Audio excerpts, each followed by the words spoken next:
নমস্কার, আমি শাফিউল হাসান। আমি একজন ফ্রেশার্স ক্যান্ডিডেট। আপনারা জানেন যে 12 তারিখে একটি লিস্ট কমিশন প্রকাশ করে এবং সেই লিস্টে আমরা লক্ষ্য করি যে ভালো ভালো ফ্রেশার্স ক্যান্ডিডেট অনেক নাম্বার পেয়েও তারা ডাক পায়নি। পাশাপাশি আমরা এটাও লক্ষ্য করি এই যে ইন সার্ভিসরা যে আবেদন করেছিল সেই ইন সার্ভিসের মধ্যে প্যারা টিচার থেকে শুরু করে প্রাইমারি শিক্ষক এবং অনেকে ভুলভাল একাডেমিক এবং ভুলভাল এক্সপিরিয়েন্সে নাম্বার দিয়ে তারা সুযোগ পায় ভেরিফিকেশনের জন্য। ফলত যারা যোগ্য ডাক পাওয়ার কথা তারা কিন্তু ডাক পায়নি, অনেকে বঞ্চিত রয়েছে। আজকের দিনে এই জায়গায় থেকে দাঁড়িয়ে আমি এটুকুই বলতে চাই, রাস্তার লড়াই আমাদের কিন্তু এখনও শেষ হয়নি, কোর্টের লড়াই চলছে।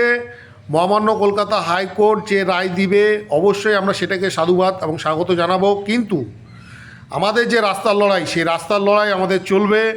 তাই 18ই ডিসেম্বর আপনারা আসুন, আমরা কলকাতা শিয়ালদা মেট্রো স্টেশনের সামনে আমরা জমায়েত করছি এবং সেই জমায়েত আমরা করুণাময়ীতে নিয়ে গিয়ে সেখান থেকে আমরা আমাদের যে মিছিল সেটা আমরা শুরু করব। আপনারা প্রত্যেকে আপনারা আসুন। আপনাদের দাবি হয়তো অন্যরকম থাকতে পারে যে সেকেন্ড ভেরিফিকেশন লিস্ট প্রকাশ করতে হবে, অবশ্যই আমাদের সেই দাবিটাও ওই দিন উল্লেখ থাকবে।